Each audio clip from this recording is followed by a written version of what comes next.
Hey y'all, check this out. Ukraine just hit a Russian chemical plant with storm shadow, and Ukraine is relentlessly going after Russian oil. Ukraine says it used British-supplied Storm Shadow cruise missiles to hit the Bryansk chemical plant inside Russia.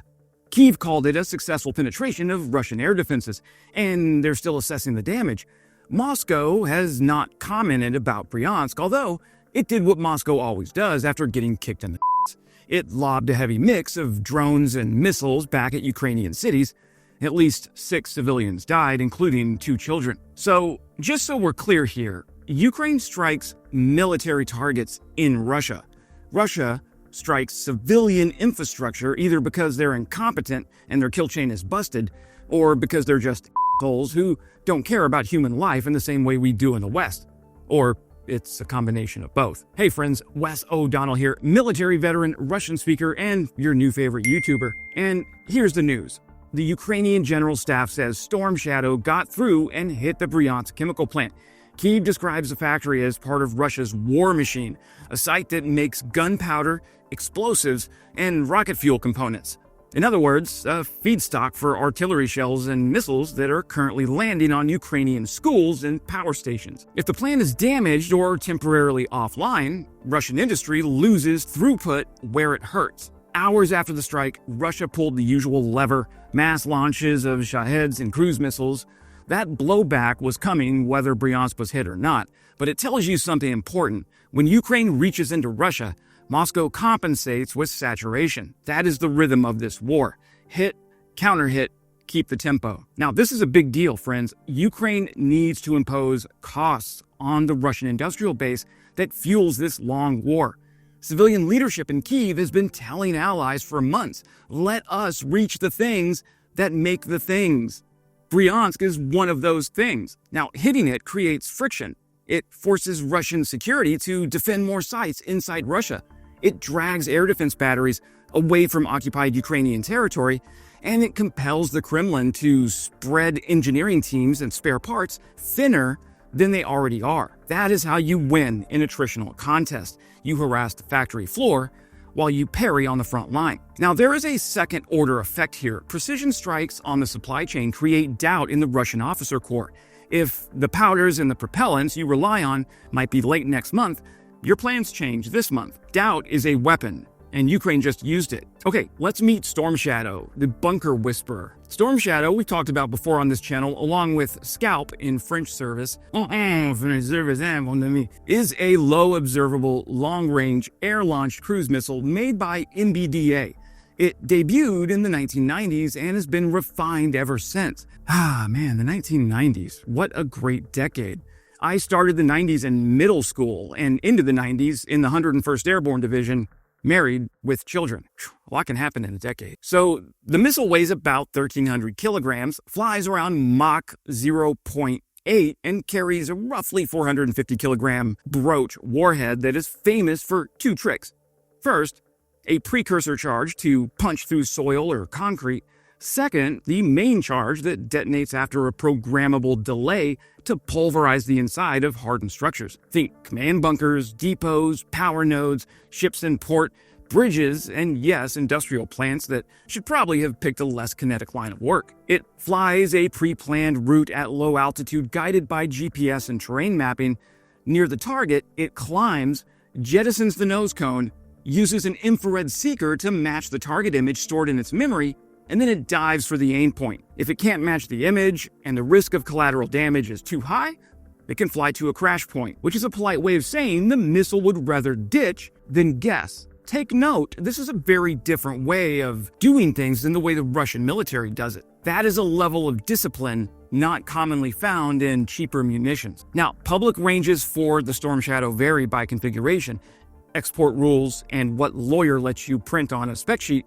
Suffice it to say, Storm Shadow gives Ukraine standoff reach far beyond glide bombs and standard rocket artillery. Ukraine launches them from modified Su-24 fighter bombers, often under the umbrella of MiG-29 or Su-27 escorts, and those escorts are carrying anti-radiation missiles. Kyiv layers decoys like the ADM-160 Mauled and cheap drones to soak up the Russian interceptors, and to confuse point defenses. This is not fire and forget. This is mission planning and deception. Now, there are constraints. The missile relies on highly curated terrain and imagery data. It likes clean GPS, which Russia jams aggressively. It lives in a world of export controls and data rights that can get political. But the United Kingdom and France have kept missile stocks flowing, and MBDA just announced production is resuming after a long pause. That means the pipeline is cooking again. Now, Kyiv says the missiles penetrated Russian air defenses. This is believable. Storm Shadow is low observable in terrain hugging, and Russia's air defense lattice inside the homeland is dense in some sectors and patchy in others. Even dense sectors can be distracted. No system can search every altitude and every azimuth all the time. If you layer in decoys then on top of that, you can light up a sector with drones. If you threaten radar crews with anti-radiation missiles, you create human errors for a machine to exploit. The missile only needs one opening, and it found one. But what happens when you hit a chemical plant? Well, we need to be honest. A strike on a chemical complex is not a cartoon dust cloud. There are worker safety issues, environmental concerns, and nasty chain reactions if the wrong storage tank gets cooked. Ukraine has repeatedly said it targets the Russian war machine, not civilians. I believe that. The choice of Storm Shadow supports that claim because this is a munition to use when you want a specific aim point, not a spectacle. And this is not some untested toy. Storm Shadow saw combat in Iraq in 2003, in Libya in 2011, and in strikes on ISIS bunkers in Syria in 2018.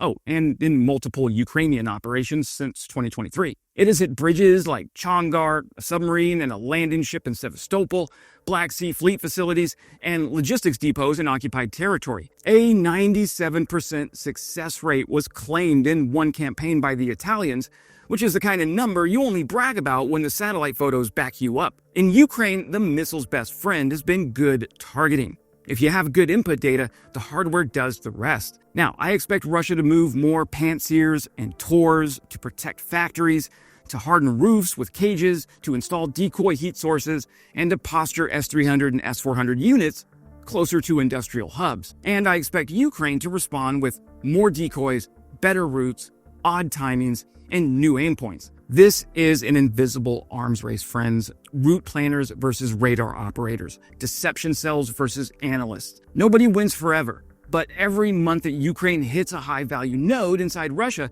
is a month that Russian operators learn they are not safe at work. That is corrosive to morale and priceless to strategy. Okay, as I mentioned, MBDA has resumed production of Scalp and Storm Shadow. France and the United Kingdom have refurbished existing stocks. That turns a finite donation into a replenishable stream. Now, Ukraine still has to husband airframes and crews and launch windows, and it has to fight through GPS denial, but the supply picture is improving, not shrinking. That is how you sustain a long-range campaign. You match operations tempo to industrial tempo. Okay, here's what to watch next. Satellite imagery of the Bryansk site will tell the story. If we see scorched roofs, collapsed bays, or crater signatures near processing lines, expect a week of Russian official silence and a month of frantic welding. In parallel, watch for more deep strikes on logistics hubs, rail choke points, and electrical feeders that keep factories humming. Watch for political signals in London and Paris about further releases from stock, and watch for Russia's inevitable claim that it shut down everything while video of something exploding circulates from 3 angles. The truth lives somewhere in between a press release and a plume of smoke. The cost of invading your neighbor is not just bodies lost at the front line. It's a war coming home to the factory that makes the powder. Ukraine is telling Russia that no target directly tied to the killing of Ukrainians is beyond reach forever. To our Ukrainian allies, keep the pressure on, and good hunting. That's it for today, my friends. You might notice something odd about my channel. I rarely do sponsored segments. I have a reason for that. First of all, you get bombarded with ads enough as it is, and I am very protective of my audience. I'm very protective of you. Second, I just feel dirty if I'm trying to promote something to you that I haven't used myself. If I wouldn't recommend it to my family, I'm not going to recommend it to you. All I'm saying is, if you see a future sponsored segment in one of my videos, then rest assured that I've used the product or the service myself. Having said that, I'll try to keep it as ad-free as possible around here for as long as possible, but you might see the occasional sponsored integration. Okay, subscribing is the best free way to support my brand of independent journalism. If you're watching this far in the video and you're not subscribed, join the party, pal. It's a real community, not just some faceless AI channel serving you slop. And as always, glory to Ukraine, glory to the heroes. Crimea is Ukraine.